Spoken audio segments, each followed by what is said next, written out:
podcast and YouTube blog covering the German startup scene with news, interviews, and live events. Hello and welcome everybody. This is Joe from Startuprad.io, your startup podcast and YouTube blog from Germany, bringing you today, this month in German startups, April 2021. And Chris is, of course, with me again. Hey, how you doing, man? Hello, hi. I'm good. New York is coming back to life. It's a very different feeling from a year ago. I've heard you've been to the cinema already, to a birthday party. What else? Theater, indoor dining, and double vaxxed. It's the way to go. I got mine in a Rite Aid, so it's really between protein shakes and vitamin pills.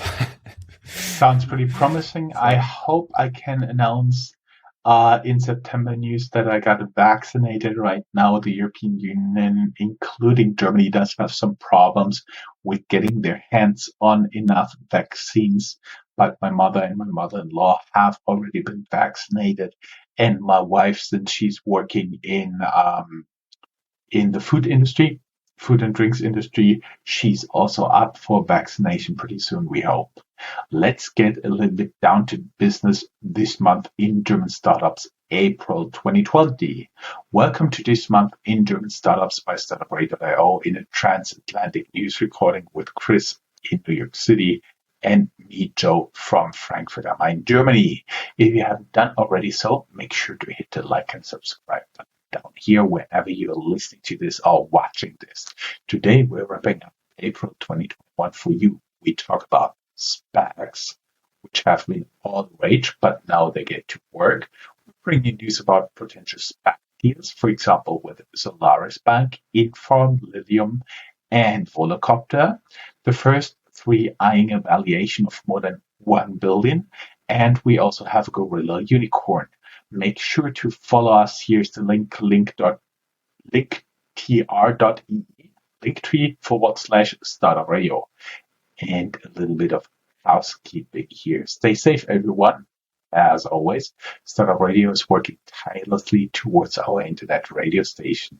Now, we could onboard Laptop Radio, a Stanford campus radio show covering bleeding edge technology, as well as a radio free enterprise based in Virginia. Our friends from IBGR Network have also completed their shows for syndication with our internet radio station called agileradio.io. Tune into our radio station to learn more. Chris, I'm sure you got some top news there, right? Yes, top news about one of the biggest trends we see right now in the venture capital world or in the startup world, SPACs or a SPAC in this case, related to the unicorn banking to a unicorn banking case from Berlin, because we see there that the banking as a service specialist Solarisbank is looking for an investment bank to take her public via a SPAC deal. So just the briefest of explanations probably is to say, well, SPACs are like shell companies who are set up by investors and have the purpose of raising money to then invest that money in startups. Would you say that's an okay-ish explanation? Yes, that basically they do all the paperwork to get listed, and then they acquire non-listed companies. Actually, right now, as we're speaking, it appears that the SPAC trend is already bottoming out. And they've been all the rage. Now it goes a little bit down. But you have to see that it's very hard for the SPACs already out there to really find enough quality startups to really acquire and to take public. That is the main issue. The idea itself is not bad, but you just have to find the right companies. And I do believe they're really working hard on this, but not everybody will be able to find them. Yeah, so we will see whether it's one of those cases where actually you see a hype and then the hype ebbs, and then you see something developing on a higher plateau than it was before. So we will see. Going back to Solarisbank, they are looking for a valuation beyond 1 billion euros, so around 1.2 billion US dollars right now. They also raised a Series C round in June 2020 with a valuation of 360 million US dollars, so 300 million euros back then, compared to Commerzbank, which is Germany's number two in listed banks, and has a market cap of 7.8 billion US dollars as of April 27th, and 48,000 employees globally as of the end of 2020. And Solaris has 230 employees. So we see that there is a lot of movement, especially related to the company, but still it's also one of those cases where the old world and the new world are really having some interesting comparisons, dynamics, and key metrics if you look at it a bit closer. Another unicorn, another case of the SPACs, is related to farming, and it's also in Berlin. There is the Berlin-based vertical farming startup Infarm. They hired Goldman Sachs to get them listed in a SPAC deal, valuing the company at 1 billion US dollars. The startup so far raised 100 million US dollars from investors like Atomico and Skype founder Zenström. So we will see how their ambitious plans go from here. We have Volocopter, which we had on our show a couple of times already. Still nurturing the idea of air taxis. And they are also looking at fresh capital, also with a SPAC as an option, says the CEO. Some more information about this are in our show notes. Lilium, though, is already there. Also an aviation startup. They are going public through a SPAC deal with an ex-General Motors executive, tripling the valuation of the company to 3.3 billion US dollars. And we have news about you, and About You is a German fashion retailer whom you probably have never heard of, but who is actually pretty successful. They surpassed 1 billion euros in revenue in the financial year of 2020. They stopped a potential merger with Zalando and prepared for their own IPO. They are based in Hamburg. I'd say it's catering more to a younger audience, having brands like Nike, Puma, Levi's, Polo, North Face, Guess, etc., and a rather youngish look on the website aboutyou.de. Back to you. Mm-hmm. We may add that they're online only About You. Guys, I had enough of SPACs for now. Let's say, what would you say about a little bit more top news without SPACs? German Nest competitor Tato is looking for a Nasdaq IPO.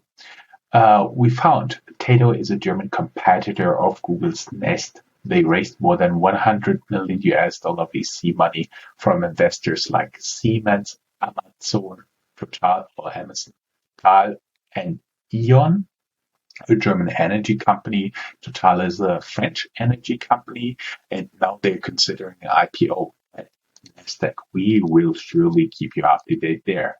Unicorn Gorillas, the on-demand grocery delivery startup, raises 290 million US dollars and surpasses the 1 billion valuation. Our never-ending story, Wirecard.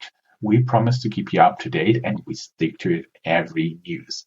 Keep in mind, there's still an investigative committee ongoing. This month, Chancellor Merkel had to appear in front of the investigative committee for Wirecard. We did not gain any new insights. She only admitted to lobbying for Wirecard during her China trip, but did not know about the company cooking their books at this time. We got a press release in our inbox. Finch Capital's No Pay sweeps up Wirecard's APAC assets, meaning Asia Pacific. Chris, you want to take the bird's eye? Yep. What is your... I will, I will move on from here. But what is your impression as of now of the political discussion of the Wirecard case? Do you think it will have implications also looking forward to the election, or is it just something where people think, well, companies are companies, politicians are politicians, it is what it is, and also it's really complicated, and yeah. Personal opinion, it will be totally overshadowed by Corona, COVID, the vaccination, the lockdowns, and all that stuff, because it touches way more the lives of normal people than Wirecard, even though after COVID is through and we had our election fall, I do believe it's towards end of September, maybe some new legislation due to Wirecard will be popping up, but there will be most likely something that becomes law next year summer, next year fall. So nothing immediate right now. And I could not see like anyone stepping into, like we call it in Germany, Fettnäpfchen, stepping into any traps during the investor committee from what I've seen so far. Yeah. Okay. Then moving on from the companies and taking a look at the bigger picture, as you said, like the ecosystem. So we already had news in our show that the largest fintechs are raising more money than the others. Now we have confirmation that this held true in 2020 for all German startups as well. So the top 100 tech startups in Germany raised in 2020 more money than the year before, despite COVID and all the discussions. Trends are still stable and strong. Another huge topic of the past couple of weeks, months, years is blockchain. And related to blockchain technology, the German Bundesbank confirms the first successful trades of German government bonds with large international banks on blockchain. So it seems as if the governmental administration players are moving into that market as well, with some probably hesitancy or caution, but it is happening nevertheless. And fintechs in Europe raised 4.4 billion euro, 5.2 billion US dollars, according to Black FinTech. A bit more about this is in the show notes. Moving on to the hubs in Germany, the places of action. I was really smiling. People could not see that when you talked about public entities getting into blockchains. I just thought, that's the point when your company valuation will not triple or increase 20-fold just by adding blockchain to the name. So I do believe this hype is over, and now we get down to business, which is actually the part I enjoy more. Enough said about that. Talk about hubs. As always, the order of the news and cities is only due to the time when we discovered the news. Frankfurt, the startup Volocopter. Yes, we did an interview with them. Yes, you can find it down here in the show notes. And all Nippon Airways from Japan partnered to jointly develop drone delivery infrastructure. The idea behind it is that they have some small islands off the coast of Japan, and they can use it to deliver medications, parcels, and all that stuff, which is not very big because Volocopter is not made for people, but for stuff like parcel and medical delivery. And they can basically have a continual service to those islands a little bit further out. Düsseldorf. Very nice city at the small river Düssel in the more northwest of Germany, I would say.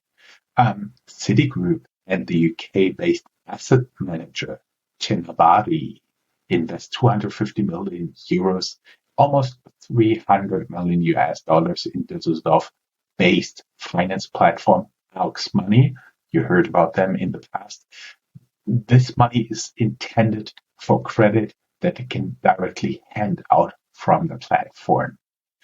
Munich-based fintech global savings group buys Berlin-based loyalty app Swoop, according to Munich startups. Plus, I have some pretty bad news. It looks like this year, no Oktoberfest as well. Just trivia I got in here. Austria Graz in Austria opens new startup center for 12 million euros, suggestively named Unicorn. I like that one.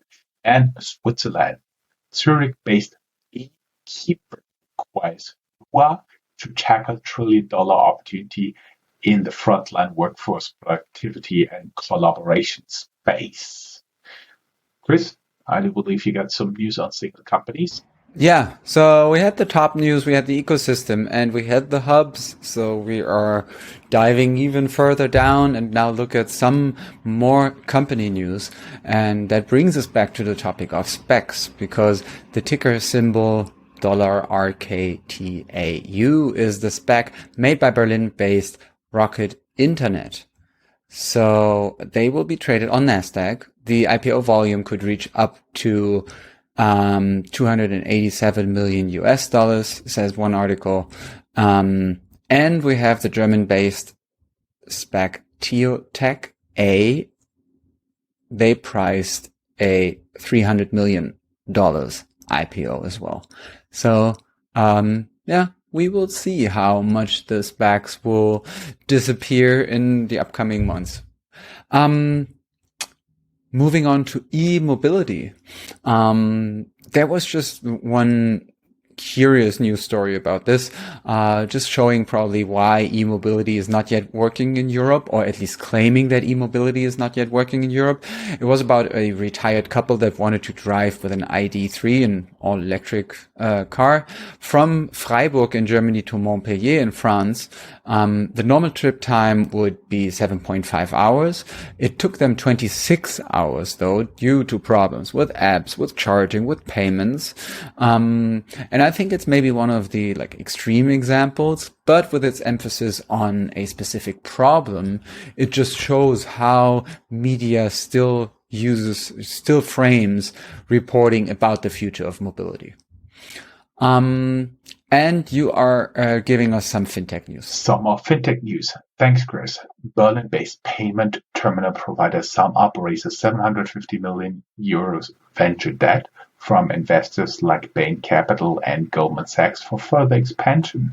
The IPO is at least 3 years down the road, and the SPAC deal is out of the question.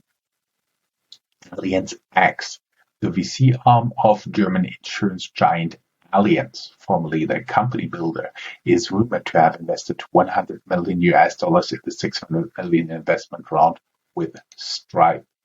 The Art Lab, a robo-advisor of Vanguard in Germany, is live. The blog Finance Forward reports BCG are building it.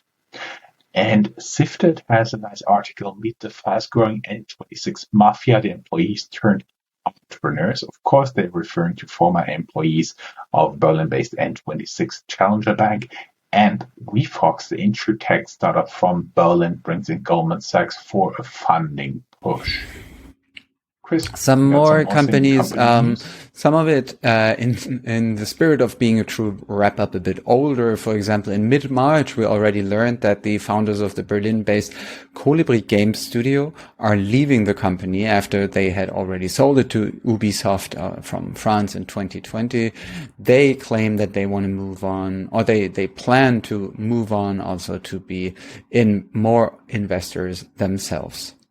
We have Otto, which is one of the biggest traditional catalog retailers in Germany, started a huge success story after World War II, and the number 2 in German e-commerce among Amazon and Zalando and all the other digital-only competition. Otto increased revenue in 2020 by 30%, mostly driven by online shopping. And it seems to be one of those stories where a legacy company is really doing well and doing something right, how to figure out the internet. Mario Götze of soccer fame, worldwide soccer fame, invests in Berlin-based Plus Dental, a company producing dental splints, which wants to become a unicorn. And last but not least, by the billionaire twin investors behind bio and tech success have set their sight on a new startup, the Münchner Leukämie Labor, the Leukemia Lab, a startup focusing on treating leukemia. You can also learn more about the twin investors in our blog post, because I think you spoke to them, Jörn, right? Unfortunately, they never talked to me, but I did a very deep dive into those guys, the brothers Strüngmann. They are together ranked number 200, the twin brothers, as richest individuals in the world. They have multi-billion asset, and as a German, you may know Hexal, the company that produces pharmacy medicine that run out of patent protection and can be reproduced pretty cheap. They sold this in a multi-billion-dollar deal already years and years ago. And then they started investing the money, for example, in companies you know from our startup news. For example, they made bio and tech possible. At the time of the IPO of bio and tech, they have been the biggest share owner, owning more than 50% of the company. As well, they have been early investors in companies like CureVac and many, many other interesting biotech startups in Germany. That's why we shed some lights on them, even though there's not a lot of information available about them at all. And so that is a place where we thought, oh, that would be worth a blog post, even though it took us quite some time to get it together. And last but not least, we have two more news. All other news, ECB, the new digital euro, will be anonymous, says the ECB. And of course, as always, stay ahead of the curve. The A16 set marketplace 100 2021 entries in Horowitz and Zoom launches of 100 million Zoom apps investment fund. And of course, as always, go down here in the show notes. There's a link to our blog post where you find all the links, all the news we're referring to, and you can read more. Even though you don't speak German, you can still use the translation of your web browser, and you somehow can figure out what they're talking about. Right, Chris? Yes, sir. Pleasure is always talking to you. And Same. We are once again below 25 minutes. Thank you. You're awesome, man. Bye-bye, Sam. See you. Bye-bye. If you are a professional looking at the European startup scene, Germany is a place you cannot miss.